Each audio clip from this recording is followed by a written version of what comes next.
9 a.m. in Shanghai, Shenzhen, and here in Hong Kong, you're watching The China Show. I'm Yvonne Man with Annabelle Jewelers.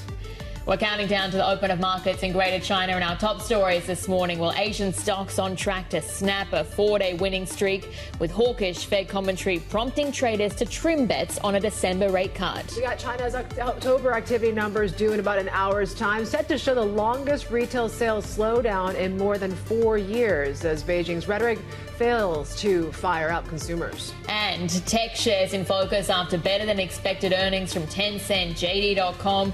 Alibaba also in the spotlight as it revamps its AI app to take on ChatGPT.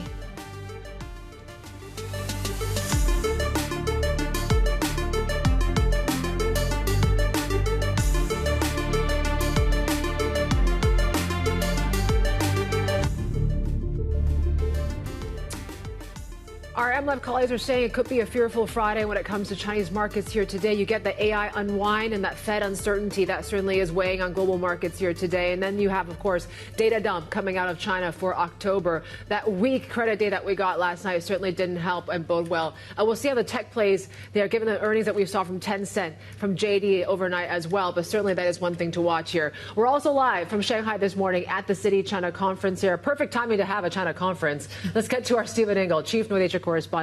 He's joining us from the venue. Hey, Steve. Yeah, that's right. I continue to take the China Show on the road. We just, of course, had Citi's head of global banking, Viswaravan, talking about the AI boom, if you will, still having legs as far as deal flow. So that was a good takeaway. But coming up on the China Show, we have the who's who, of course, of corporate Asia, as well as the CEO of Citibank, of Citi herself, Jane Fraser. But coming up in the next half hour, guys, we're going to be talking to Gordon Wu, Hopewell Holdings chairman, essentially talking about the Hong Kong and China property outlooks.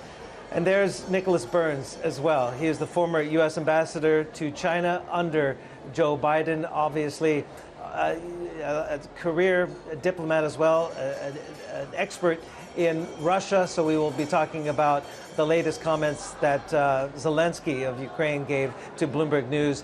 And then, as I mentioned, Jane Fraser, Citi CEO and chair, get an update on the restructuring plan, her China outlook, and again, the selling, or at least the approval by Vladimir Putin to sell their Russian bank. Lots coming up here exclusively on Bloomberg Television from the China conference of Citi. Yeah, Steve, really great lineup there. You can see in anticipation of that, let's also take a look at the market dynamics this morning, because that's also going to be, of course, feeding into those conversations. But really, at the outset, you can see here there's quite a lot of weakness across the board. So you're down nearly 1% on the broader gauge. But taking a look at some key markets, so for instance, Taiwan is standing out to the downside. You're now starting off for another day of trading, but looking for an 11th day of selling pressure. The Nikkei there really bearing the brunt of this, or the Kospi as well, rather, should note 2.3% to the downside. But just on that currency front, because, of course, some of the moves that we've seen in the currency, the Korean won, have been attributed to foreigners offloading key stocks like Samsung, SK Hynix, but you are just seeing the Korean won a little bit stronger there. We have been hearing from authorities this morning looking at measures to try and stabilise the currency, working, for instance, with the National Pension Fund, but it has been trading down to around a 16-year low, that currency. So clearly a lot of pressure there. But as I said, in aggregate, we had that hawkish commentary out from Fed officials overnight, and that is certainly playing into the dynamics, because you've got this sort of reappreciation that you're seeing right now around when we're going to see the next Fed rate cut. Is December, for instance, still on the table? But let's also take a look at the Golden Dragon Index, because overnight as well, I mean, we had a lot of key earnings coming out after the bell yesterday. So you've got JD, you've got Tencent as well. You did see that selling pressure here down 1.6%. But actually the numbers for Tencent and JD were sales beats, particularly strong for Tencent. It's actually really becoming this sort of new tech darling. Of course, a long-standing tech darling, but a bit of a reappreciation going on, because this is a company that doesn't need to be quite so aggressive in the way it goes about its AI endeavours. And that is certainly bearing dividends, especially when it's not exposed to the key e-commerce wars that you see with JD, Meituan and Alibaba as well. But just shifting into what we're expecting for the China session today, you do see futures, again, setting up for some moves to the downside here.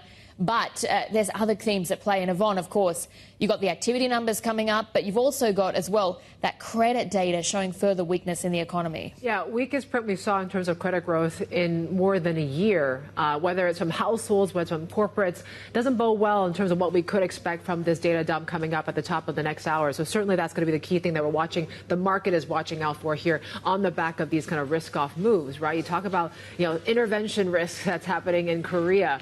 You talk about what's going on with Bitcoin, sub 100,000. When you talk about gold even selling off in the face of this sort of risk-off moves, yeah, it looks like things are, momentum is certainly zapped here on this Friday as we wrap up what's already been a pretty volatile trading week. That, the government shutdown and everything that's happened in the U.S., that seems to be priced in. Now we're focusing on really what can the Fed really do, and the fact that, we're watching these things in China, right? So we talked about earnings in Tencent, activity data.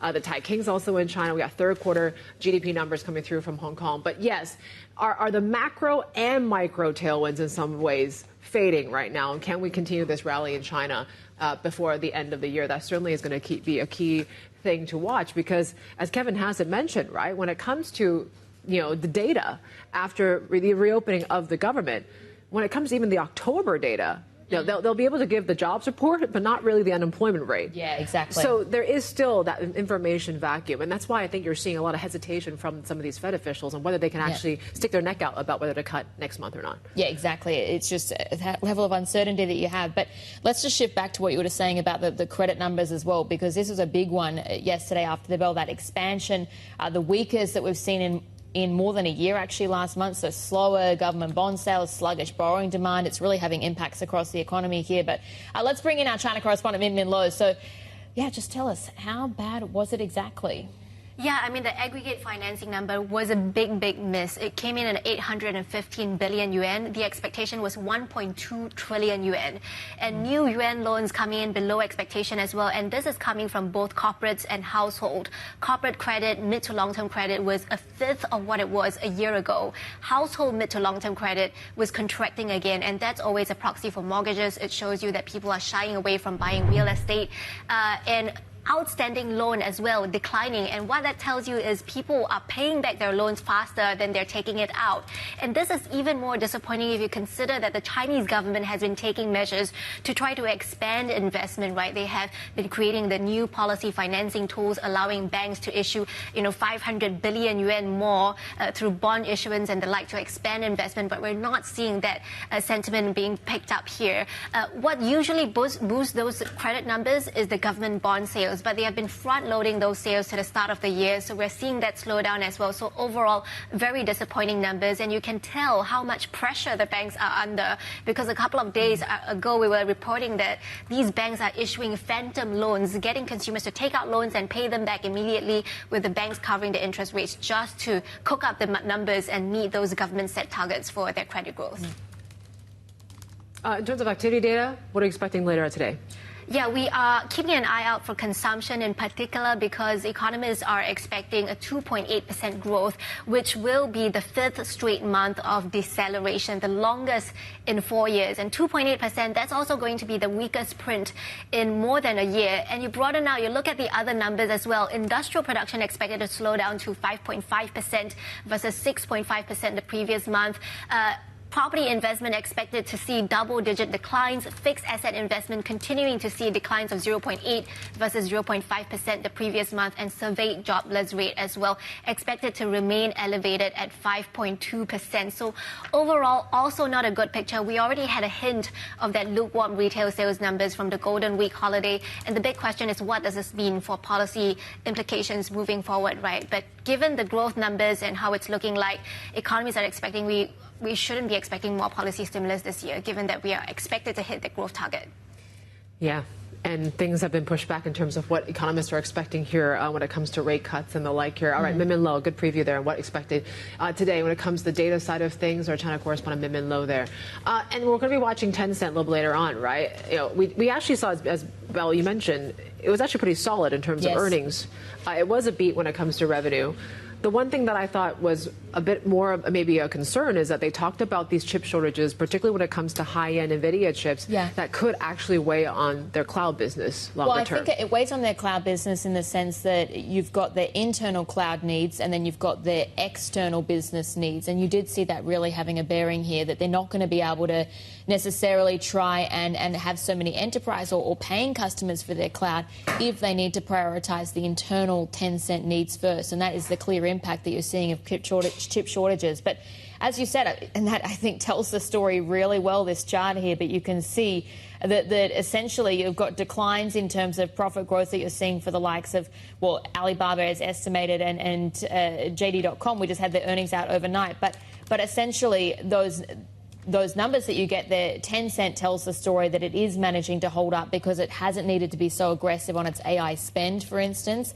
It's looking at AI in a different way that they're looking at, as opposed to, say, some of the e-commerce giants that you see, like Alibaba, for instance, their approach. But, yeah, I mean, overall, pretty strong. Yeah, let's bring in Billy Leung.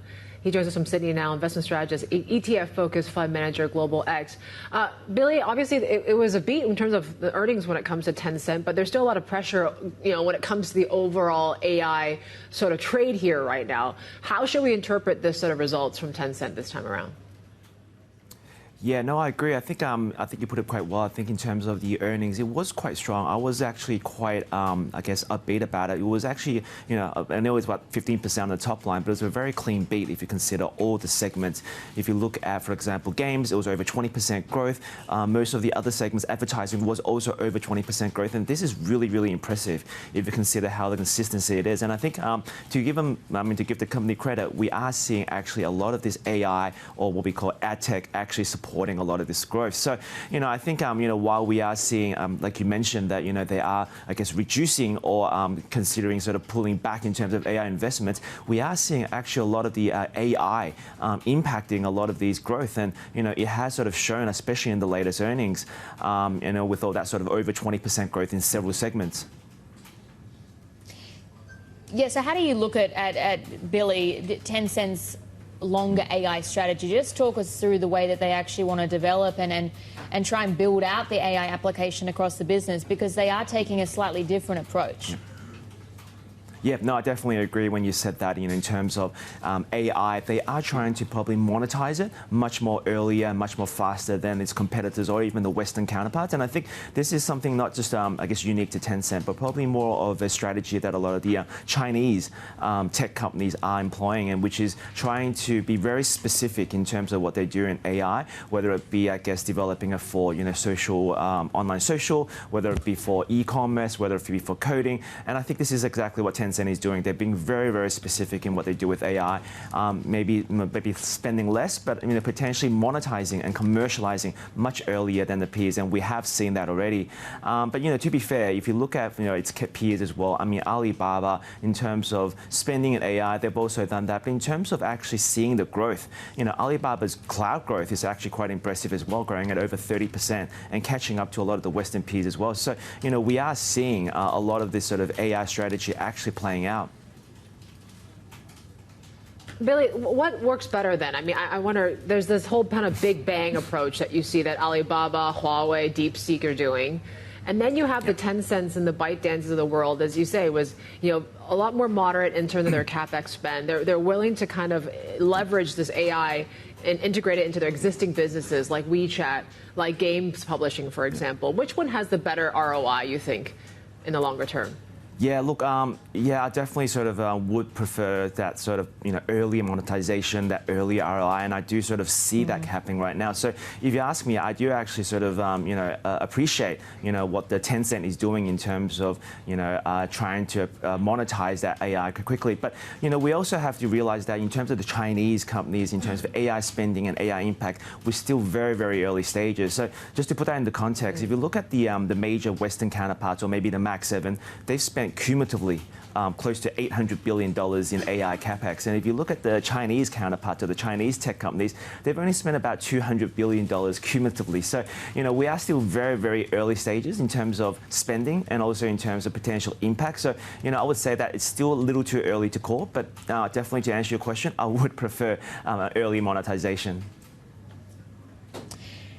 Let's also talk about one of the constraints. Yvonne just mentioned earlier about this capacity constraint around cloud, for instance, and that could have a bearing on their ability, for instance, to rent out their cloud servers. Do you see that having such a big bearing? Of course, really, the strength of the business right now is in that international gaming side. But let's just talk about cloud first.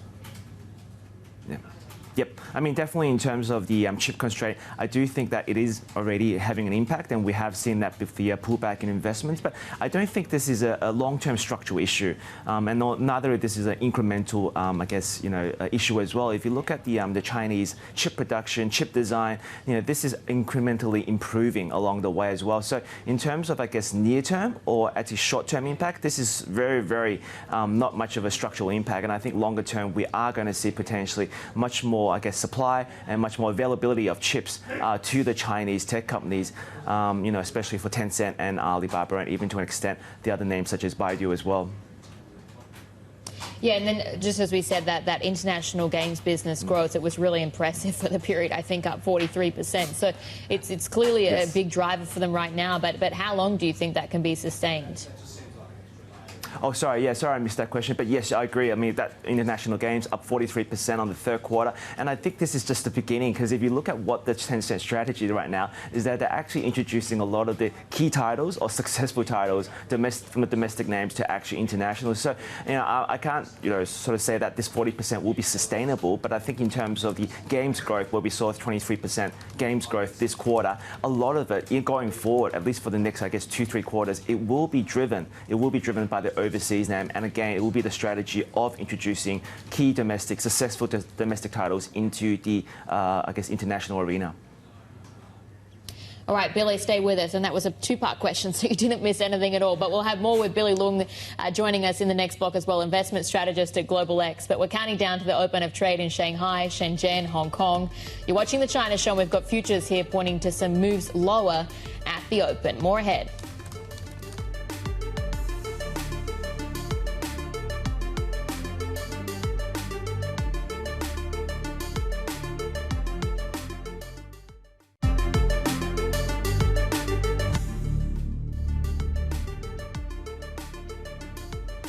All right, continue to see the sell-off across this Friday morning in Asia, and you're seeing it quite pronounced in the Kospi here right now. Korea, once again, is pulling back about 2%. We talked about the won reversing some of those early losses after what we heard from the government there about, possibly stepping in and really seeking the help from the National Pension Service there. That's at least helping to arrest the declines that we're seeing on won here this morning. But you are seeing the tech gauges like Taipei, like Seoul, that are selling off quite significantly. Futures in China also lower by about 0.5%. Still with us is Billy Leung, investment strategist at Global X.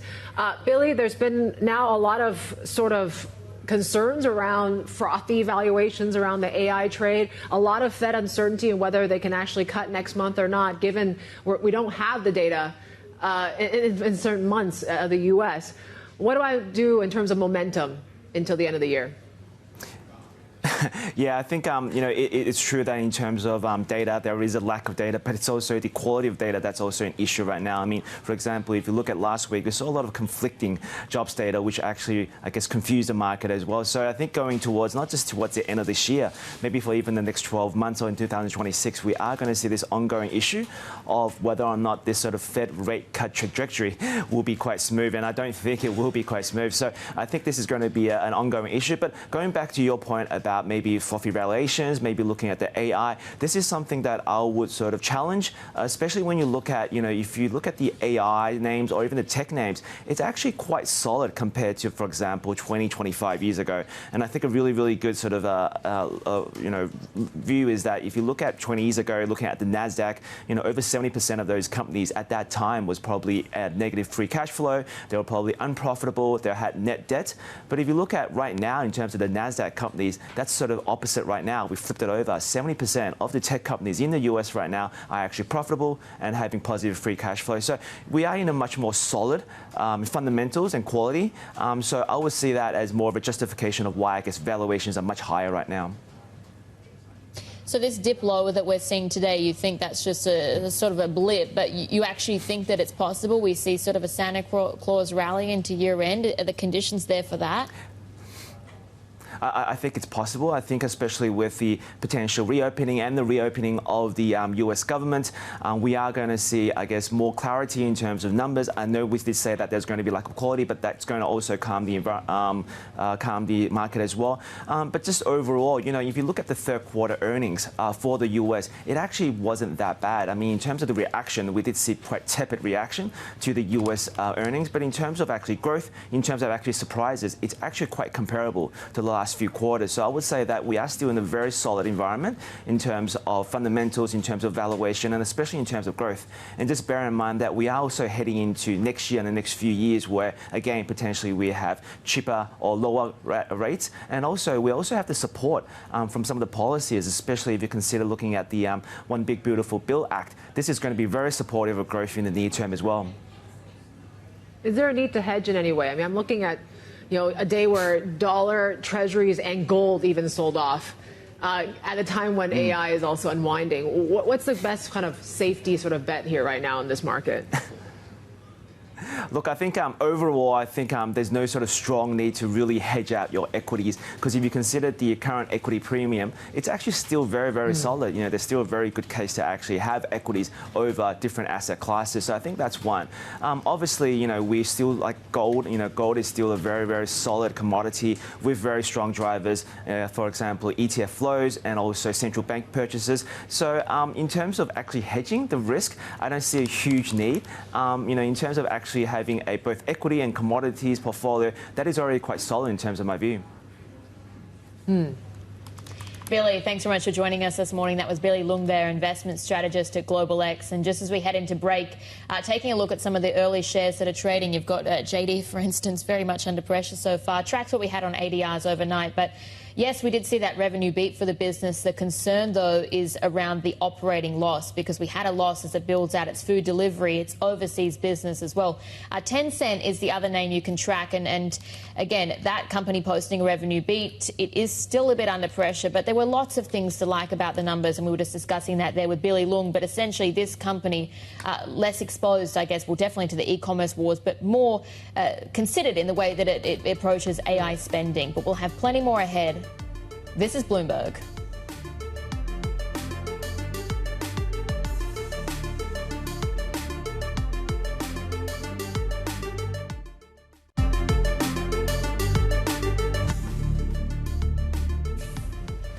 All right, tech earnings in focus here today. Take a look at how Tencent, JB.com, Bilibili, and SMIC are all falling here this morning. So despite that beat when it came to the third quarter revenue for Tencent, it is kind of this downdraft that you're seeing across the AI trade and the like globally that might be weighing on that and really overshadowing some of these pretty solid earnings. JD.com also was actually seen as quite positive in terms of the numbers, but yeah, still concerns over food delivery and the like. That's weighing on the stock. We're down 3%. Baidu shares, not a good day or week to really launch a new model. But yeah, Baidu shares are down some 7% right now. The Open is next. This is Bloomberg.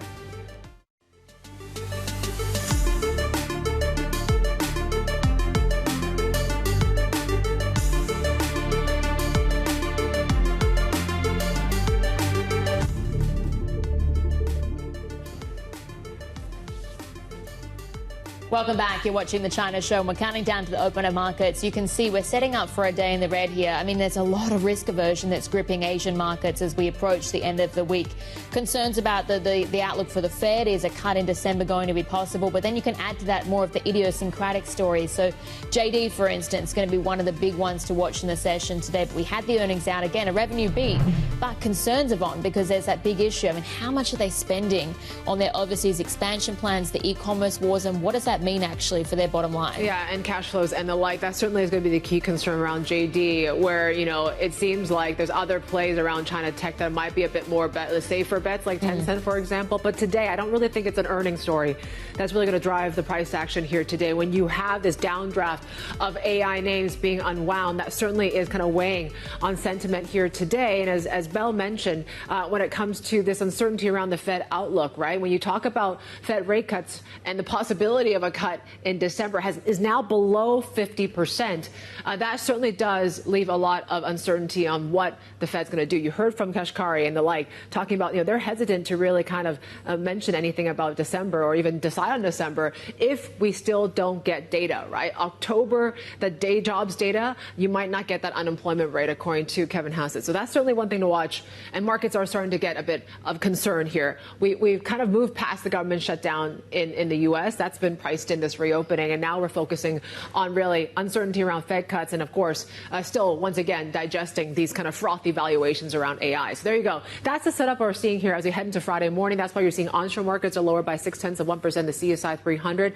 We're teetering around still that 4,000 level for the Shanghai Composite here. But we're focusing very closely on what's been going on in the tech space. There you go. You see CATL, Capricorn Tech, both lower significantly this morning. Capricorn down some 3%. You are seeing when it comes to what we saw overnight, right? Gold, Bitcoin selling off massively. So that flight to safety is not quite there for the likes of gold here this morning as well. Dollar yen certainly is one to watch given the weakness we've seen.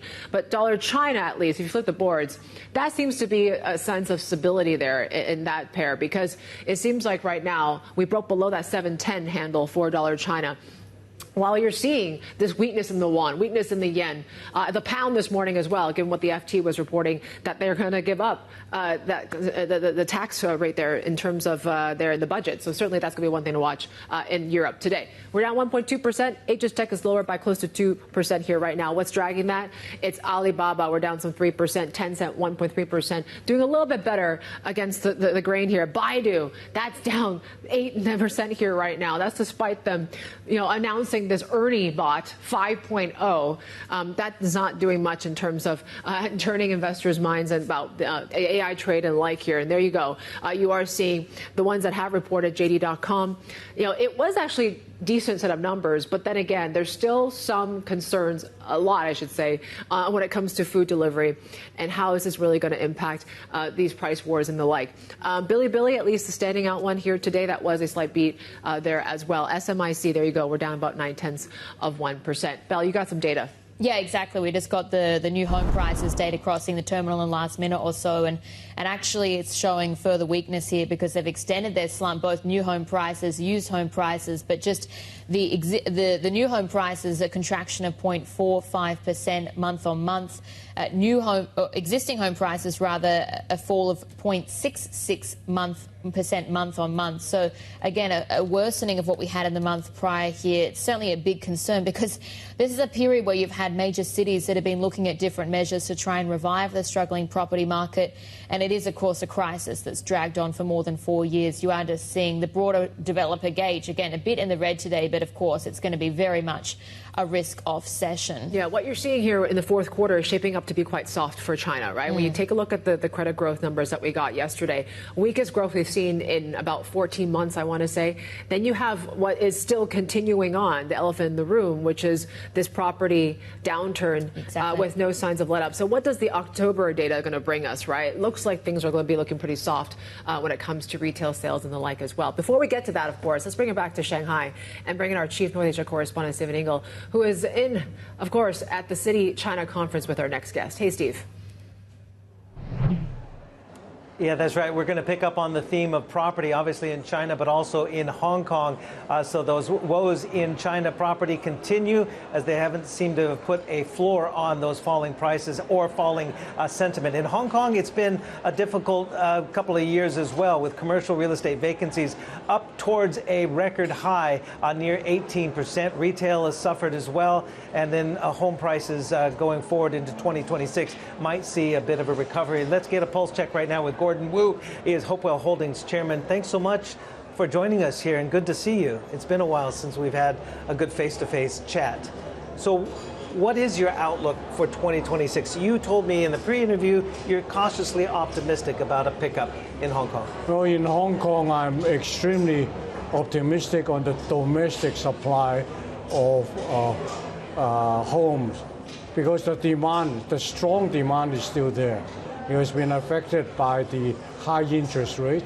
Yeah. Now, I'm not that optimistic about the offices because that has been grossly overbuilt, a result of the government allowed the industrial estate to be converted into offices. So all of a sudden you have a huge amount of supply.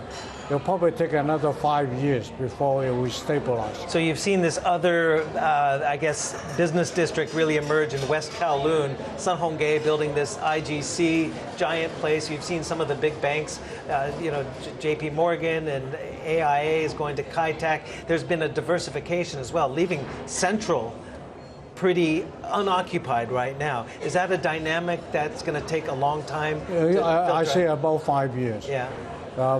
But as Hong Kong's economy has picked up, and it has, particularly in the financial sector, because Hong Kong will be the offshore center trading for renminbi. Right. Because you cannot use Shenzhen or Shanghai as that. There's import-export control of currency. You need to have permissions, but Hong Kong is free. And renminbi has to be traded internationally, and Hong Kong is the place. Therefore, there will be a lot of pickup from this financial sector, the IPOs of the Hong Kong Stock Exchange, right, and also the tourist business in Hong Kong. And so I think I'm cautiously optimistic. So what's going to be the net effect on commercial property then? The bargain hunters perhaps from mainland coming in, a lot of these companies that are going IPO, it's an IPO boom right now in Hong Kong. Will they see Hong Kong at a discount, Central as a discount right now where it might fill up with mainland? That's right. And the prices will have to soften so that the pickup rate will be higher. And nature will take its course. There's the demand, there's an oversupply, but in due course there will be more and more demand for this thing. So you're really hopeful, and I guess you're betting on the fact that Hong Kong is and will become even more the offshore or the international financial center of China, even though maybe a decade or so ago Xi Jinping did declare this city that we're in right now, Shanghai, as being the international financial center. I think the plans have changed considerably. Well, it has to be done gradually. As they say, Rome wasn't built in one day or in 1 week. Right. So what's your outlook for home prices? Because again, we're seeing that mortgage rates are coming down. I know you think that is probably the key driver, but also the supply, that is not going to be coming on as much. The supply of homes is not going to be that much. So the two factors, one is demand is there, and the other one is interest rate. And as long as interest rate is high, the market will be very soft. But when the rates come down, then it's going to be okay. And Hong Kong, we are seeing that gradually. The last few months, it's starting to pick up. What kind of a recovery do you think you'll see in home prices in 2026? Well, those days, they're way over. You talk about over $1,200,000 a square foot, which is a world record for any city. So this is not going to be sustainable. So we're going to be more reasonable and particularly that the income of the people in Hong Kong is still very, very stable. So I am very optimistic on the domestic part. You're also optimistic about tourism, and you put your money where your mouth is because you built this new hotel. It's a 1,000-room hotel near Hopewell Center. A convention hotel. With also a very large convention floor space. That's right. So, and your occupancy is pretty good. The last 2 months has been 99%. Why have you been able to succeed when others are struggling with vacancies? Well, what I do is that I offer a 5-star hotel at 4-star prices, value for money. And actually, this has always been my business strategy. You supply something that people want at a price they can afford, at a time they want it. Is that the same philosophy with your retail? You have Hong Kong Mall as well. Hopewell Mall. Well, retail mall is the same principle. 40-odd years ago, I saw China, Guangdong province, needed electricity. So I built power stations over there, all of them rock bottom prices, and I built more power stations capacity than China Light. Yeah. Well, speaking of China Light, you've also taken sort of an asset light approach, more of a landlord rather than being a developer. This, in hindsight, looks pretty good when you look at other developers in Hong Kong. And I know you don't want to heap scorn on a fellow property developer like New World, but they really overextended themselves. How much is that a real cautionary tale for developers throughout Hong Kong not to do what Adrian Chung did? Well, you see, I've been in Hong Kong for a long time. I was born in 1935, so I've seen the ups and downs of Hong Kong for a long time. See, credit is a good thing, but if you over borrow, it's one of the worst things that can ever happen, because what goes up comes down, and you get the short end of the stick. Yeah. So the important thing is do not over borrow. How long is the problems in China going to last? There doesn't seem to be a floor yet, and the policy support has not necessarily been the great big bazooka. But actually, China is quite stable now. Yes, the prices has come down. And who are the ones that will suffer are shareholders of the property companies, bondholders. And I'm sure they will have to make a haircut. But the others, consumers, are protected. The local government has the responsibility to finish the projects and sell whatever is left to repay the bank. So it's a very good solution, because as Walt Wilson said, governments don't go bankrupt. The local government will work very hard, and they will do it. Very quickly, I know you are a proponent of the Greater Bay and the Pearl River Delta. Do these troubles make you go pause your China investments right now, or are you investing in China? I don't invest too much in China now because, for instance, the state owns most of the power stations. I wish I could keep on going, but I think they say, well, we know what it is and we'll do it ourselves. So my opportunities in China are less and less. I got to discover something that they need which they cannot provide, and I'm still searching. You're still going on.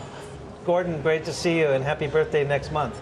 90 next month. 90. 90 and going strong. 90 years young. 90 years young. We could only be so lucky, guys. Back to you. Sure. Okay. Steve, great interview there. That was Steve with Gordon Wu, chairman of Hopewell Holdings, and our Chief North Asia correspondent, Stephen Engel. And, of course, more coming up. Steve is on the ground at the Citi China conference. In the next hour, we're going to be speaking with the former US ambassador to China. That's Nicholas Burns. And stay tuned, of course, for a big exclusive interview. Well, actually, both of these interviews exclusive, but with the Citi CEO, Jane Fraser. Yep, and before we get to that, we are certainly focusing on some lines crossing here from the U.S. So they're talking about cutting those Section 232 tariffs in South Korea, automobiles to 15%. What was discussed in Gyeongju seems to be coming to fruition here. This is the sort of the official confirmation. Also will increase ships and combat-ready vessels in South Korea as well. Korean markets, though, continue to see some selling pressure here. We're down 2% here. Big drags when it comes to SK Hynix and Samsung here this morning. And, of course, we talked about intervention watch when it comes to the Korean won. Putting more ahead, this is Bloomberg.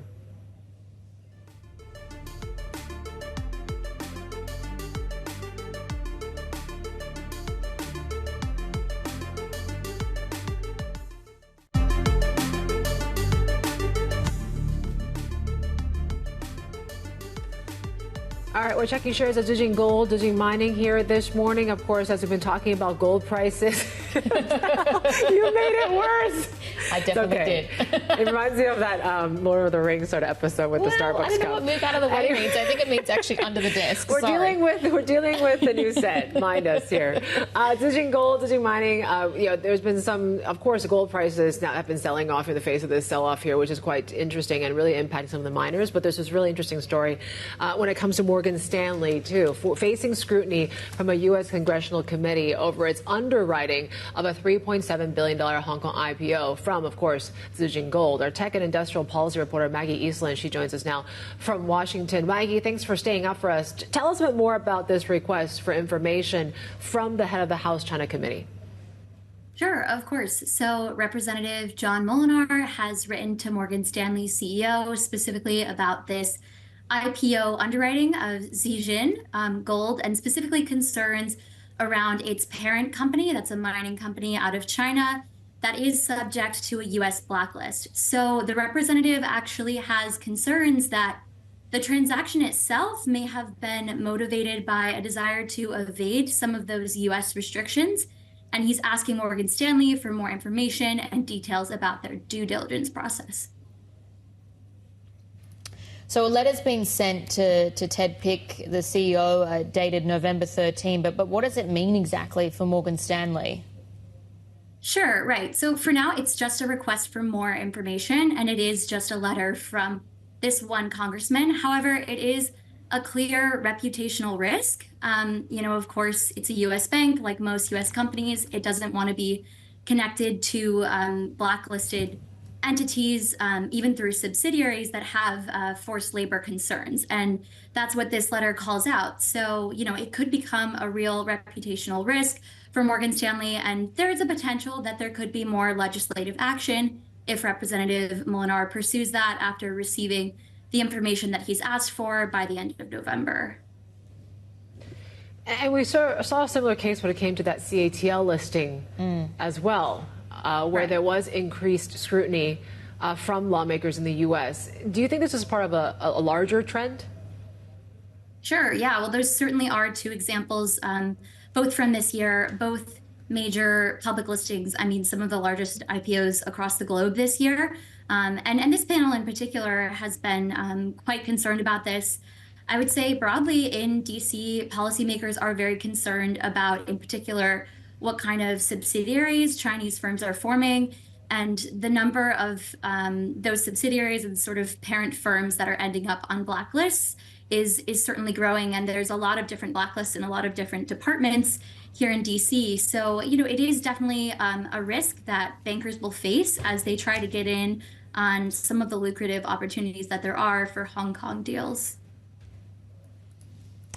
Maggie, thanks so much for joining us and for staying up late. That was Bloomberg's Maggie Eastland there. And as we go to break here, just taking a look at how markets are faring, and it's very much a day in the red. Quite significant selling pressure coming across, but the Kospi really standing out to the downside, off 2.5%. The Korean won, it's been trading down to around a 16-year low, and we have heard this morning from officials in Korea talking about teaming up with the National Pension Fund, but essentially to take some steps to try and ease that currency. It has really been under pressure given significant selling in names like SK Hynix and Samsung. But we will have more details on that ahead. You're watching Bloomberg.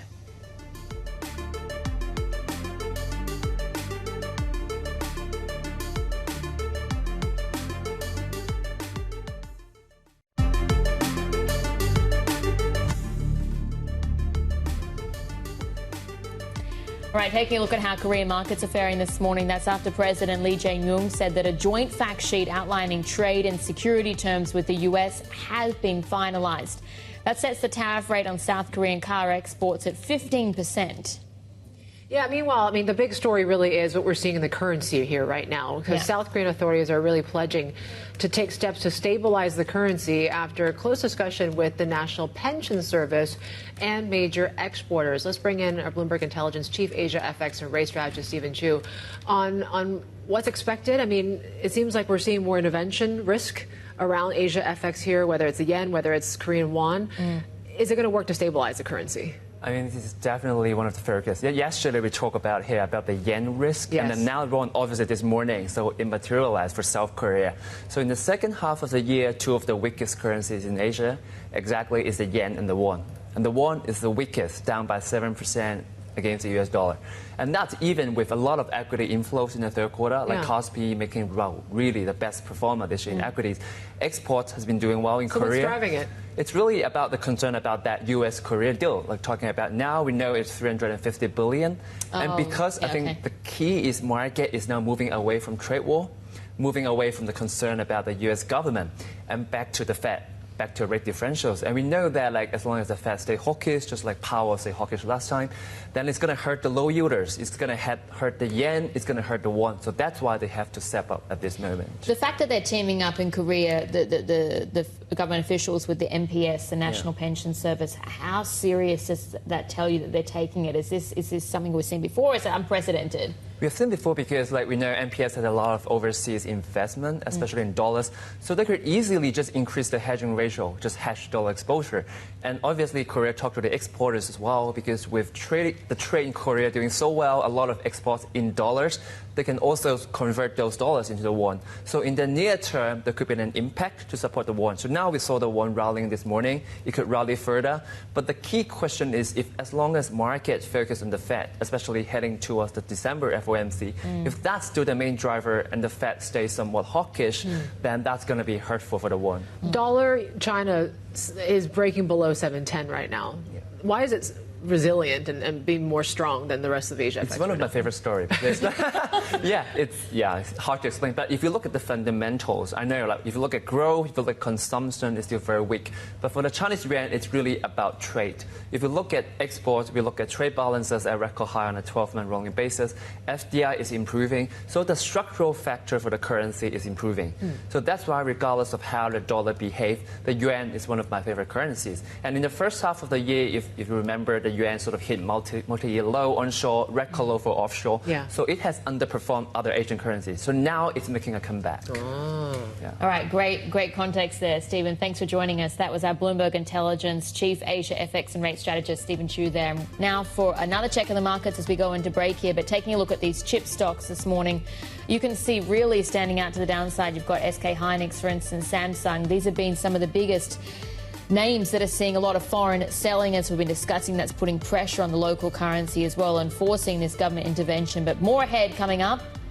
This is the China Show.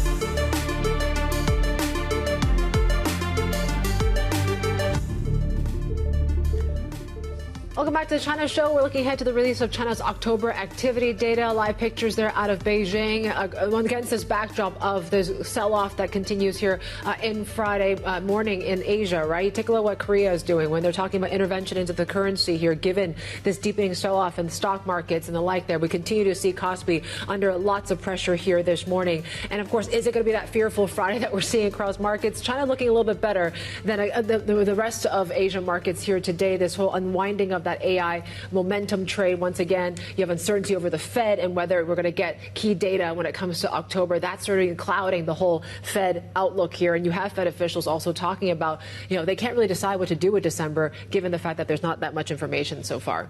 Yeah, that's right. And you can see that really playing out in the tech indexes this morning, or tech-heavy indexes. But more importantly, we've just got the China data dump coming out this morning. And the numbers here really just do point to that general weakening trend that we're seeing across the month. So let's start off with fixed asset investment, because that has fallen further than anticipated. So down 1.7%. The estimate had been for contraction of 0.8% instead. Retail sales as well. There was a lot of focus on this reading coming into the numbers this morning. They have actually risen more than anticipated, so up 2.9%. The estimate had been for 2.8%. And then as well, the industrial output, again, gains, but not as much as anticipated. So growth of 4.9%. The prediction had been, or economists saying, we're looking for around 5.5%. But I think, again, going back to what's sort of the standout from this, really that fixed investment number, contraction much worse than expected of 1.7% here. Yeah, that was a much weaker print when it comes to investment side of things. When you look at industrial production, the year to date and the year on year was a miss, right? 6.1% for year to date industrial production and 4.9% for the year on year numbers. Retail side of things slightly better, you could say, in terms of the year on year numbers, but we're still talking about 2.9%. That is softer than the prior print as well. You add property investment. That continues to be a negative story. We're 14.7% lower there when it comes to property investment. And when it comes to residential property sales as well, that's down more than 9%. This against what we saw earlier here, right? Home prices, new home prices continue to be deeper in contraction and deeper into that slump. You have weak credit growth numbers that came out last night as well. So, yes, it doesn't bode well in terms of how we're shaping up in the fourth quarter so far. No, that's right. All right, let's get more on this now. Bring in Helen Qiao. She's Chief Greater China Economist at BofA Global Research. And Helen, thanks so much for joining us in studio. Well, you just heard a recap of the numbers there, but what were you watching most closely, or what's the biggest focus for you this morning? I would say that there are probably two of them. The first one is the fixed asset investment. I would say, Annabelle, the number that you just read out of the script seems to be suggesting a much more significant deceleration in October, even compared to the previous 2 months. I would say that in August and September, we have already seen that on year-on-year basis, single month, we're talking about -6%, -7% year-on-year growth. However, this time, I think the contraction, if we back it out for October, is probably going to be, close to double digit. If that's the case, that basically implies, again, all three major components of fixed asset investment, manufacturing, infrastructure, as well as property, under the FAI categories are probably not doing very well. So we need to know more about, which one has fared the worst. And second point, I think, is the IP, industrial production. Industrial production numbers came down also below 5%. And relative to last month, it is quite a notable deceleration. It's kind of not a surprise given that, exports was a disappointment. So probably this number is going to be a bit lower than expected.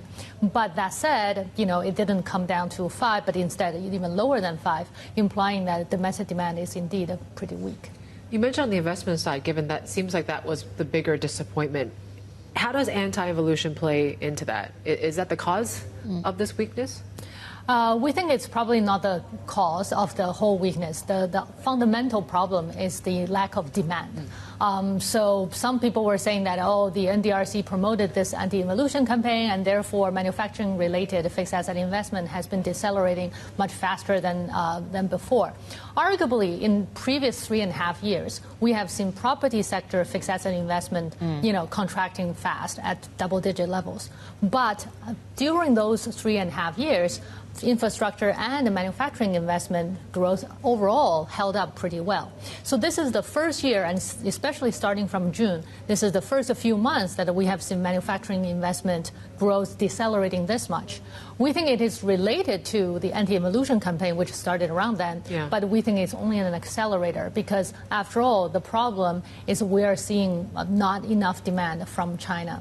And domestic demand-wise, the property market is still ailing, and we're actually also seeing that the tariff impact on U.S.-bound tariffs exports are probably also affecting manufacturing FAI. What do you say to those that say, maybe this is a healthy correction that we're seeing in manufacturing, that this, slowdown in investment, and it really kind of addresses some of the current concerns out there about overcapacity? Is that optimistic? Is that too optimistic of a way of looking at it? Well, there's always a glass half full or half empty approach. But I would say that it depends. Depends on whether we have, enough measures come afterwards to boost the demand out of the current woes. The problem is that we need to retire those, antiquated, probably underdeveloped type of and underutilized capacity. But we need to, at the same time, develop new ones, right, using new technology. If demand is too weak, you probably don't even have the incentive to get the new ones done, right? So as a result, this could actually go further south if we're not seeing enough policy stimulus in place. But the good news is we're starting to see some actions, including, for example, front-loaded local government debt, including, for example, the policy structural lending tool being used in the recent past. We think that's probably going to give some cushion to this FAI deceleration. And what does it look like then, I guess, is the policy support going into next year, both on the fiscal side but also monetary side? Well, first of all, it's probably not going to be immediate, so don't hold your breath. We are, probably just a month away from the Central Economic Working Conference, and the CEWC may not necessarily, I would say, set something extremely aggressive. After all, if you think about this year, right, we have, most likely close to 5% GDP growth, and therefore very close to their target. So, if you were the policymakers, would you be in a rush to deploy more aggressive policy stimulus measures? Probably not. So maybe we have to wait until March, April next year to see a tone shift. Because by then, I think that deceleration would be more pronounced, and therefore policy measures could come out with more support in terms of, for example, interest rate cuts or more fiscal stimulus. Okay, so the target likely to be reached this year. What about for next year in terms of your growth expectations now, especially when you have investment? I mean, the slump that we're seeing, that's a big chunk of the economy. Yeah, we were having a macro tour last week in Beijing, and what we learned from the experts that we consulted is that very likely China will set the growth target next year again at about 5.0%. So it's a tall order because it's not going to be easily done again, given the recent deceleration. But we think that this is the first year of the 15th five-year program. It will kick off in June. Very likely that policymakers would want to keep the growth target unchanged from this year. For next year, 5%, we think that definitely more stimulus will be needed. As of now, we don't think that enough has been deployed, and we have to wait basically until late spring to tell. Just a view as well on the retail sales, because that did expand a bit more than anticipated, but still it was a drop down from the month prior. What's your take? 2.9% growth. Right. We think that this is probably due to there is some holiday effect, given that there was the Golden Week that was one day longer than usual. But at the same time, there is also this front-loaded purchases from the Singles Day purchase. Singles Day was supposed to be the 2 days ago, right? But actually it came in even much earlier, usually around mid-October. So there could be some front-loading, although we don't necessarily think that the magnitude is very significant. So those could be, helpful. And not to mention that we still have the subsidy at the moment for trade-in program. So those could have helped too. What do you make of the approach from the government now? It seems like in that five-year plan, it's really about tech advancement, becoming this kind of industrial superpower in some ways, and that's going to just lead to prosperity to all, and maybe potentially lift consumption. How do you think that's going to play out? Well, that is one part of the story, Yvonne, which is the tech sufficiency and also leadership. But the other part, I would say, is the rebalancing. So the rebalancing story more about boosting consumption and getting China, and also including investment more in people. That's also a very unique and new theme. So we think that this is actually, presenting a gravitation towards the consumption side of the growth drivers, and that's actually pretty encouraging. But we're not necessarily sure how much more detail we're going to see in the near future regarding which type of measures that are going to use. If it is just about 300 RMB per month per baby for three years, I'm not so sure if that would be enough to get people to. Yeah. Helen, it's great to have you. Helen Qiao there, Chief Greater China Economist at BofA Global Research. Just checking in terms of market reaction. It's pretty kind of muted reaction across Chinese assets here this morning. You take a look at renminbi stocks. I mean, we're still kind of slightly under pressure, but not a huge reaction on the back of these numbers here. You take a look at how risk assets are looking at here today. So what happened overnight was, you had the dollar, you had treasuries, you had gold, and Bitcoin all selling off at the same time as we see this sort of sucking of the whole AI trade once again. We stabilized a bit here, but we're still sub 100,000 for Bitcoin as well, 411 for your U.S. 10-year yield. And gold, too, almost losing that appeal when it comes to that kind of safe haven status. Take a look when it comes to currencies, though. Certainly we're watching very closely this sort of, it's almost like a bifurcation, right, where you actually are seeing a strength here in the dollar, against the likes of renminbi, against the euro. But look at the pound. There was this note here from the FT talking about Keir Starmer, the Prime Minister, and the Chancellor, Rachel Reeves, have abandoned plans to raise income taxes ahead of that budget. That is denting sentiment around the currency. Sterling at 131 now. Dollar yen, we're still hovering around that 155, 154 level here this morning. In terms of China benchmarks, this is a reaction across the board here right now. It's, still seeing a bit of sell-off here, but HS Tech seems to be the big drag here. We're down about 100 points for that gauge here, Bell. Yeah, and still ahead, actually, we're going to go back to the Citi China conference in Shanghai, talking trade, talking tech tensions as well. We've got the former U.S. ambassador to Beijing, Nicholas Burns, joining us in just a few moments. Plus, another exclusive interview live with Citi CEO, Jane Fraser, but coming up later this hour. So you are watching The China Show, and this is Bloomberg.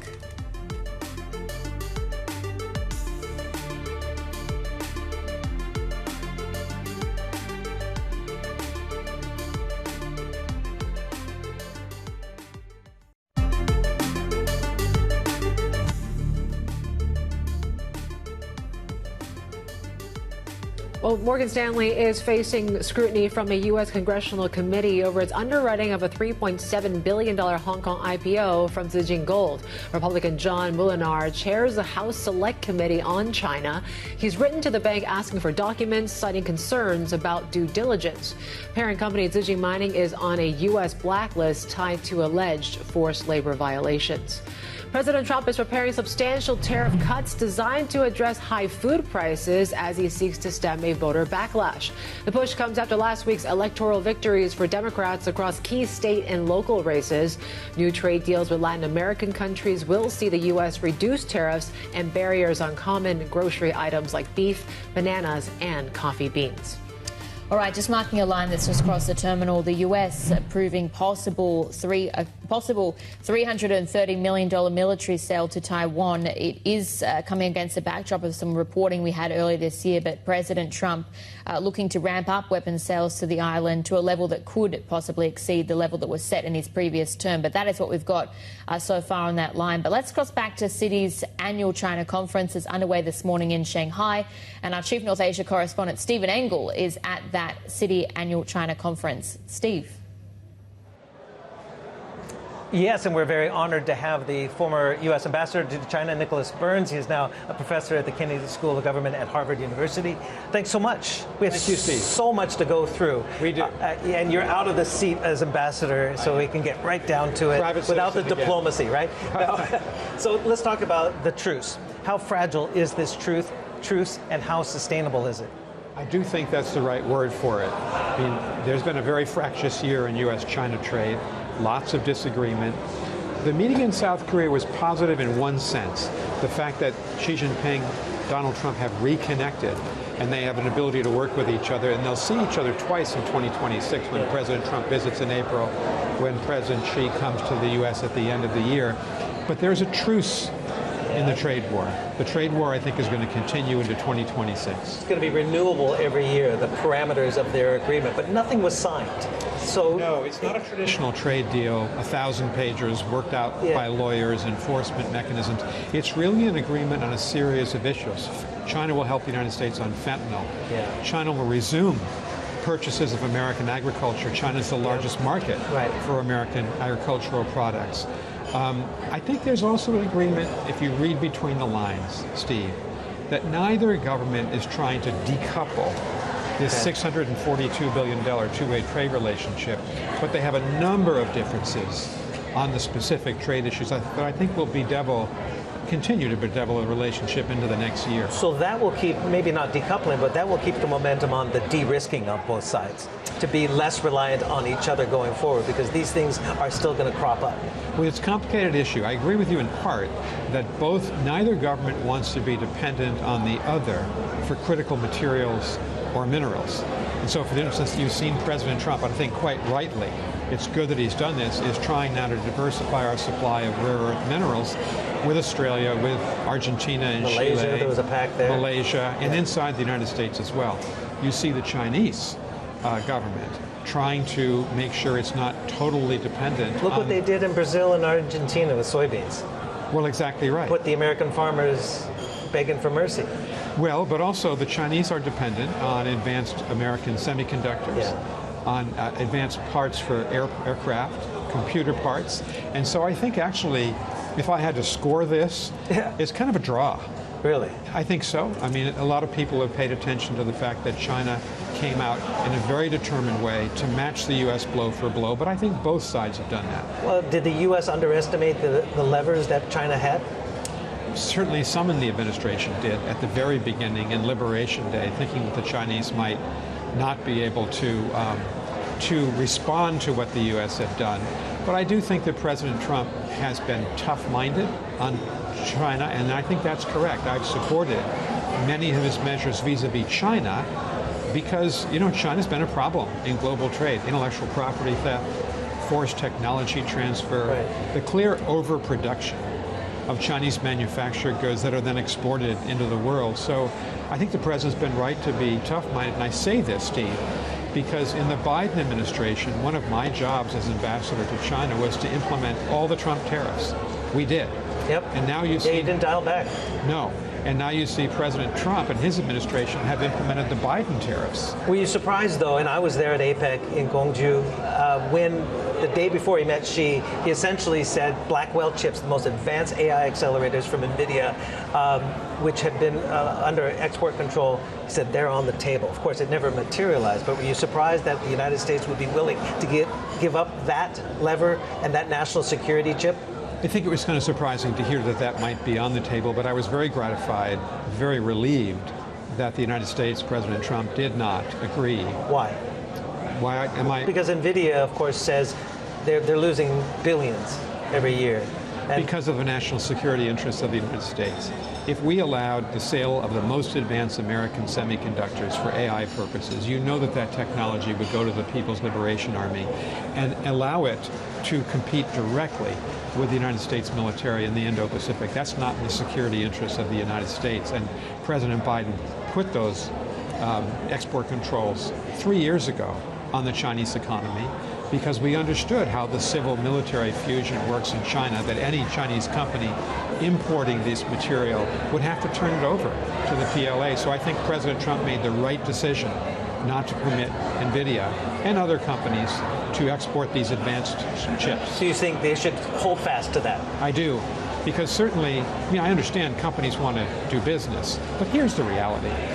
If the United States allowed NVIDIA or Intel or any other chip company to sell their most advanced products in the Chinese market, it would be very short-lived. The Chinese are trying to innovate around our export controls, and as soon as a Chinese company, Huawei or anyone else, was producing these chips, you can be sure the Chinese would move the American company out. So think of a short-term advantage for an American company weighed against the national security interests of our country vis-a-vis the military. Yeah, they've done that in other industries. So they've done it's part of the Chinese playbook. So we have lots to cover in only a couple more minutes. I do want to talk about Taiwan. It seems to be a bit of a flashpoint now and some quite vitriolic comments from Beijing, following some comments from Takaichi-san, the new prime minister in Japan, about Taiwan. And some were saying it's maybe a return to wolf warrior diplomacy out of Beijing. Some really sharp words criticizing Takaichi-san about Taiwan. It shows that it's such a hot button issue for Beijing, but it seems to that wolf warrior mentality seemed to die down a little bit when you were the ambassador. You might disagree with that, but how alarming is this? I thought the comments of the Chinese consul general in Japan were absolutely reprehensible. Diplomats cannot and should not talk in that way. I don't want to repeat some of the words, but they were quite demeaning and threatening. Unacceptable comments. And I must say, I think it's very good that Prime Minister Takaichi and President Trump met. They had a very successful visit. She's very focused on strengthening Japanese national security. And one can understand that given the geographic proximity of the Japanese home islands to Taiwan, of course the Japanese are going to be concerned about any kind of threat to Taiwan. So would the United States be concerned. Any American administration would. So I think what's positive, Steve, is that Japan and the Philippines and the United States are working very closely together to help the Taiwanese to deter any kind of invasion and to promote their own military build-up so that they can have an effective deterrence. Before I get the wrap, I need to tap your Russian expertise. We just had an exclusive interview with Zelensky, and he talked and implored the Europeans and the allies within the European Union to really tap into those frozen funds, Russian funds, to help Ukraine survive the recent onslaught by the Russian military. What are your thoughts on how that war is going into its fourth year now and what is needed? What's remarkable is that Ukraine has held its ground for 3.5 years now. If the European Union could come forward with this long-term funding for Ukraine, it would be absolutely, I think, consequential to help the Ukrainians. Also important that the United States of America support Ukraine militarily. I think President Trump's sanctions on Lukoil and Rosneft, a very important step. If he can continue that, keep those sanctions in place, work with Europe to make sure that advanced American and European military technology is available to President Zelensky, this is vital. Yeah. We cannot allow Putin to succeed. And perhaps Donald Trump, with his new rapprochement with Xi Jinping, he can get the Chinese also to dial back their support. China should stop its military assistance to Russia for its war in Ukraine. Sir, Ambassador, thanks so much. Always Pleasure. great to see you. Good to see you here in Okay, Shanghai. Yvonne, going to send it back to you as we continue to take the China show on the road here in Shanghai. Thanks for doing that, Steve. Obviously here, we continue that. And of course, next week's going to be NEF as well. We're taking it to Singapore. And our thanks to Nicholas Burns, former U.S. ambassador to China as well. Stay with us here for more from Citi's China Conference. CEO Jane Fraser is going to be joining us exclusively in just a few moments to talk about the bank's turnaround, its Asia hiring plans, I should say, AI adoption, and much more. This is Bloomberg.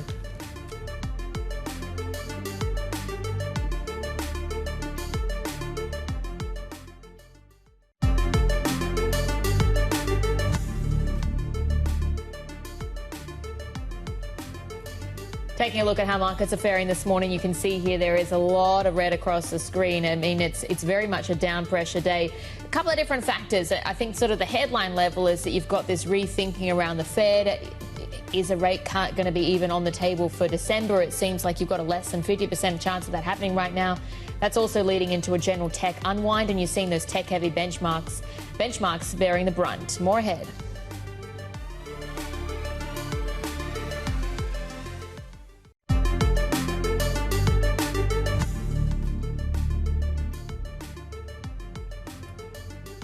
Taking you to some live pictures here in Beijing this morning. We do have a briefing underway unpacking these numbers. We got the activity numbers at the top of the hour. In aggregate, just to say, activity certainly cooled more than expected in October. There was an unprecedented slump in investment, slower growth as well in industrial output. So that added to a drag that we saw from sluggish consumption, rather.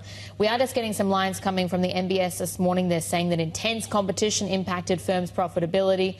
Also looking at intensifying innovation-driven development as well, and looking at deepening reform and opening up comprehensively, but also pursuing high-quality economic growth. I mean, it really wasn't great numbers tracking into the end of the year. Yeah, retail sales growth eased for a fifth straight month. You have the big miss when it came to fixed asset investment, right? That contraction seems to be deepening as well. BE, our folks there at Bloomberg Economics, is coming up with their reaction, please, saying that, you know, despite the slower October growth picture, it will not bring in new stimulus. So certainly that's going to be the big question here as we count down to the fourth quarter and what the 2026 sort of growth outlook is going to be. But let's get back to, of course, Shanghai, where our chief North Asia correspondent, Stephen Ingles, is at the Citi China Conference and joins us now with our next guest, Steve. Yes, our very honored guest here, and we're very pleased, of course, to be here at the 20th anniversary of Citi's China Conference here in Shanghai, and we have none other than the chair and CEO, Jane Fraser. Thanks so much for having us. Well, we're delighted to have Bloomberg here. Thank you very much for joining our conference. So what do you hope to get out of this, and when talking to all your guests and your clients, and to understand a little bit more about the China market, which you know very well, but we're coming out of a bruising trade war. We're not even out of it yet, right? Some say it's a truce, not necessarily a lasting peace. What have been your takeaways so far? I think what's interesting this time at this conference is that it's moved away from a China for China story. And instead, we have had huge interest and a large number of investors and companies coming to China to understand what is happening here, as well as the Chinese companies and investors that are looking much more externally now. Yeah. So that really feels like a sea change here that's pretty exciting. How do you serve your clients against the backdrop of two governments that are trying to de-risk, if not decouple? Look, I think the recent truce has brought some much needed and welcome stability here. We're in a position now for both sides that wanted to have a period now where we can move ahead and have a more stable relationship between both of them. It's transactional, but it's in both sides' interests. We see our client base navigating this well. Yeah. What's your vision for the China market as it folds into your overall restructuring plan as well? You're now chair and CEO. First time that those two roles have been joined in a couple of decades. Clear mandate to carry out your vision going forward. What does that look like when you did exit your consumer banking business here, like you did in many markets around the world. You also sold your retail wealth management portfolio to HSBC. You got out of an investment bank JV with Orient Securities, I believe, and you have an outstanding license application for your wholly owned JV in securities. So Citi has been in China for 124 years. We have a landmark building here in Shanghai, and what we have done is focused our strategy and grown. We are following our international clients around the world. We're seeing them with renewed interest and focus in China, as we talked about. And then we're seeing the Chinese companies innovating at pace and also looking at expanding internationally. So we've been growing rapidly here with a more focused strategy. And it is the power of clarity and renewed purpose in the firm. Now, before this interview started, you really countered what I said is you're pulling back a little bit from China. That's not at all. You're adding headcount. What are your headcount numbers when we get headlines that your IT department, maybe 3,500 jobs are going to be moving elsewhere and this and that? You pulled back from retail 3 or 4 years ago. Yeah, I think you're getting the story wrong. Good. Good. That's why you're here. Citi is on the front foot. Yeah. We are innovating. We are growing. We're helping support our clients. Our clients are both building resiliency and they are reinventing themselves with all the technological changes. That is no different in China than it is in other parts of the world. So no, this is a firm with clarity of purpose, with clarity of direction. We know where we're headed and we're really delivering strong progress. So I'm excited by the upside that we have. I'm excited about the progress we're making. And I see it here on the ground in China. If we move away from some of the just headwinds that we all know about on consumer spending and on the property market, and you look behind that here in China, it's a manufacturing powerhouse. Yeah. What are we seeing? 50% of all robotic companies in the world are here in China. China is writing the next chapter of its economy around advanced manufacturing, around innovation, as well as more Chinese companies expanding internationally. And we're both serving 70% of the Fortune 500 that are here in China, as well as serving the Chinese companies locally, tap into global markets. So how does that equate to what the deal flow you see? Vis, who's the head of global banking, who we talked to a couple of hours ago, extremely bullish on the amount of deal flows going into 2026. Yeah. What kind of cross-border with China do you see? Look, I think we're seeing new corridors opening up. And the scale of ambitions, not just in China, but in Asia, are higher than we see really in many other parts of the world. So in these new corridors, we're seeing the Middle East connecting with Asia. For the GCC, they were expecting Asia to be its largest trading partner by next year. That's an entirely new set of flows in the last 5 years. Brazil's connection into Asia and into China, again, very robust. They're major partners. So, the world is changing rapidly. It's adding new corridors, it's adding new flows, it's adding new wealth, and scale is the name of the game. What will be your strategy with wealth management? You got out, as I said, the retail portion of your wealth management was sold to HSBC, but you're going to be onshore here. But you're going to do a lot of it from Hong Kong and Singapore, right? So Citi is focused internationally, not on retail banking. We are focused on serving clients who have cross-border needs. That is a very vibrant but segment of clients. Think of individuals that are driving the mid-market companies that are growing internationally. We think of the world's billionaires and wealthy that need access to global markets. And then we obviously think of investors and corporations that are doing so. There's a lot of engine of growth. It's going to be 50% of all of the new high net worth households created in the next 3 years will be created here in Asia. So our focus is on what is the wealth proposition for those, as well as supporting the companies and the engines of growth behind them. So what kind of hiring is going to be needed in this part of the world? Not necessarily China, but the rest of Asia. At a time when we're also seeing corporate America, as they invest heavily into AI, they've had to pull back on hiring and jobs have been cut? It's a great question. I think AI is certainly changing a lot of what we're expecting we're going to need in the world going forward. So from Citi's point of view, for example, we see this as an opportunity to really train up our talent. How do we empower our talent to use the AI tools so they can be smarter in front of clients, they can spend more time serving clients and coming up with solutions as opposed to the more chore elements of being a banker. We don't know how quickly it's going to change, Steve. So there'll be certainly a lot of shift in coding jobs. We've seen that already. Our productivity is up 9% year over year for our coding teams. But there's going to be new jobs created too. None of us quite know yet exactly how the timing will play out. We know there's a lot of change ahead of that, but our approach is we're going to invest in our talent. Our firm is growing, and that should be able to support the needs going forward. You mentioned the Middle East. I think you just came back from Riyadh. You're co-chair of the U.S.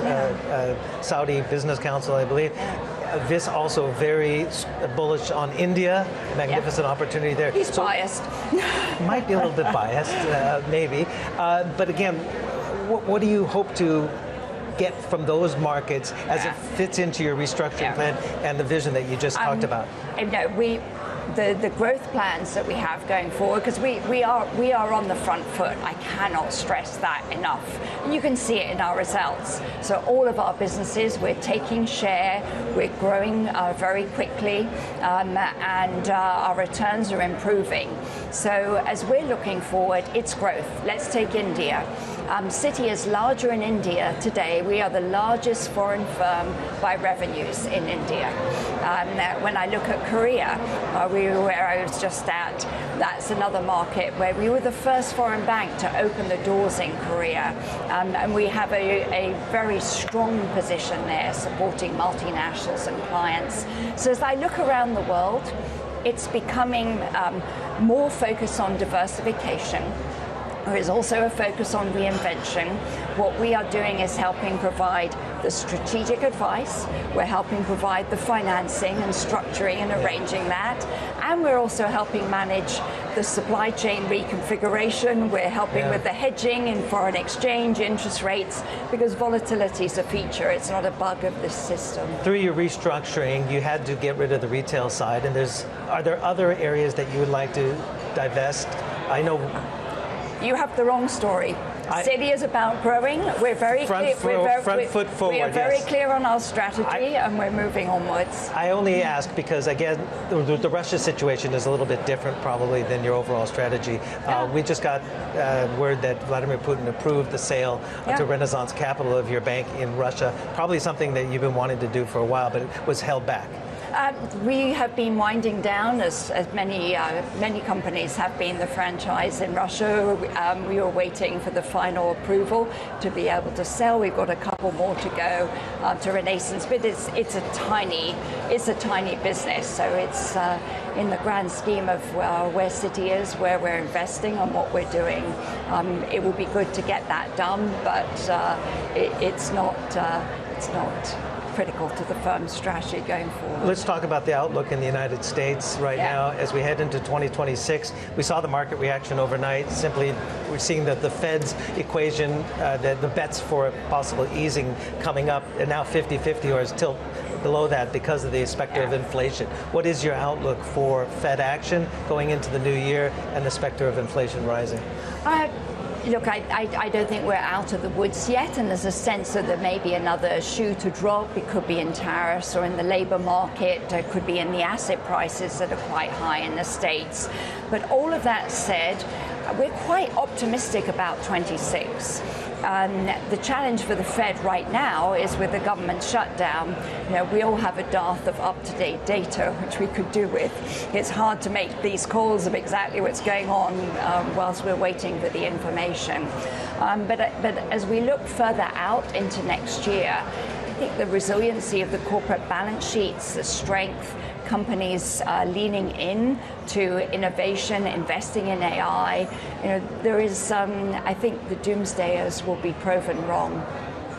We're a couple months out now from when we had concerns rise about, I think there was one at Tricolor, the subprime auto lender. There were failures.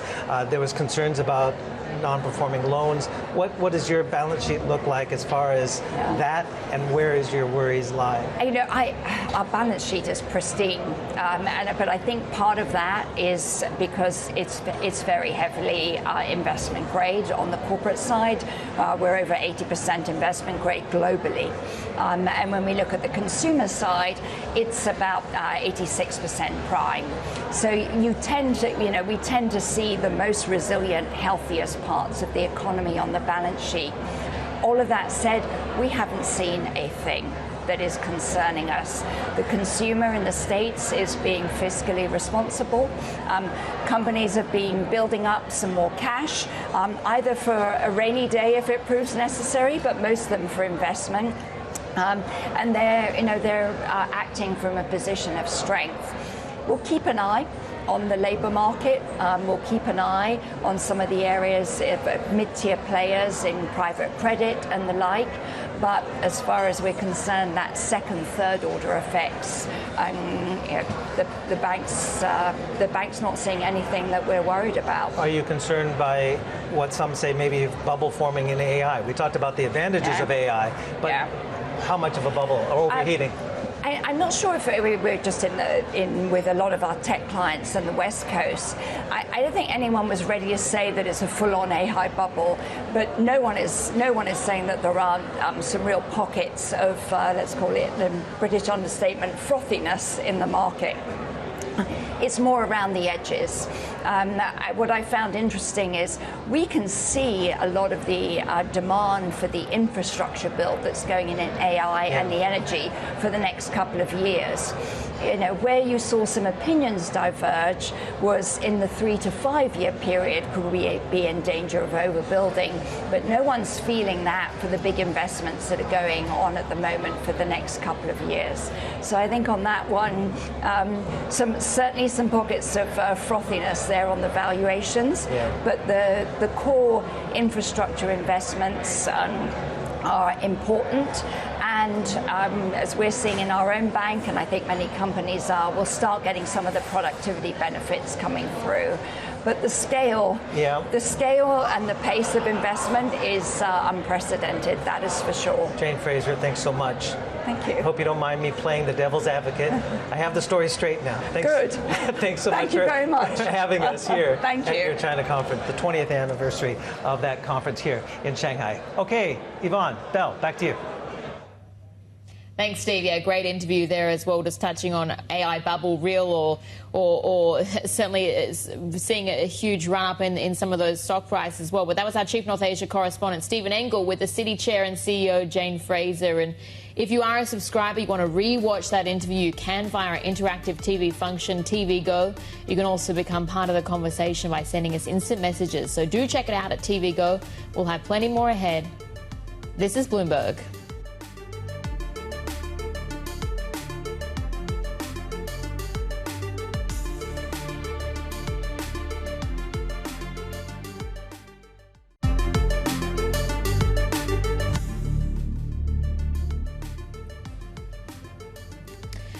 Well, in some world news this morning, China's securities watchdog chief Wu Qing is reportedly seeking approval to step down due to ill health. But the Reuters report says it's not clear whether his resignation has been accepted. The CSRC posted photos after the report showing Wu meeting with market regulators in France and Brazil. Wu was only appointed in February last year and is known as the broker butcher after a previous crackdown on securities trading firms. China has summoned Japan's ambassador to protest Prime Minister Sanae Takaichi's comments that a conflict over Taiwan could pose what she calls an existential risk to Japan. Chinese Vice Foreign Minister Sun Weidong described the remarks as brazenly provocative, accusing Tokyo of suggesting it might intervene in the Taiwan issue. Sun urged Japan to retract what he labelled reprehensible comments. Yeah, and this has been a big issue in state media and on the mainland. Let's get to our trending segment here and bring in our Min Lo. There's been some strong words from Beijing. Yeah, actually pretty chilling words, because not only did the Vice Foreign Minister asked Japan to retract those comments, he also said otherwise they will have to face the consequences, and Beijing has said that any interference in China's internal affairs will be met with a powerful counterstrike. And the Foreign Ministry, you can take a look at this quote. It says specifically, very explicitly, that Taiwan belongs to China. If Japan dares to meddle in the cross-strait situation, it will be seen as an act of aggression. So this is almost like a declaration of war if Japan were to intervene in an attack on Taiwan. And I want to give you more context about what Takaichi actually said, because she said that an attack on Taiwan could be seen as a potentially survival-threatening situation for Japan. And why this is significant is because Japanese constitution renounces war, right? But there is a leeway given for any survival-threatening situation. So when she says that, it essentially gives the legal justification to intervene militarily. She didn't explicitly say that, but China is clearly interpreting it as such. And so the response has been extremely strong so far. The Consul General of Osaka has also weighed in on this, and there were some inflammatory remarks that were on X, but they were later deleted. So what do we know on that front? Yeah, so it was deleted, but I guess he was really upset by that. I'm going to read you his comments. It was reported on Japanese media, and he says, if you go sticking that filthy neck where it doesn't belong, it's going to get sliced right off. Are you ready for that? So it's very, very inappropriate comments. It prompted Tokyo to, lodge complaint against Beijing. And so both sides are lodging complaints against each other.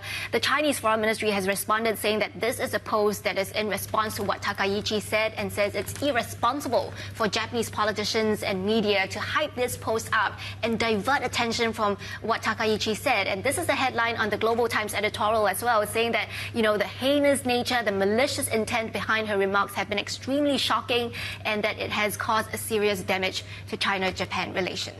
All right, as we said, very much an issue in terms of what we're seeing in state media on the mainland today. That was our China correspondent, Min Lo there. Thanks for that. We will have plenty more ahead. This is Bloomberg.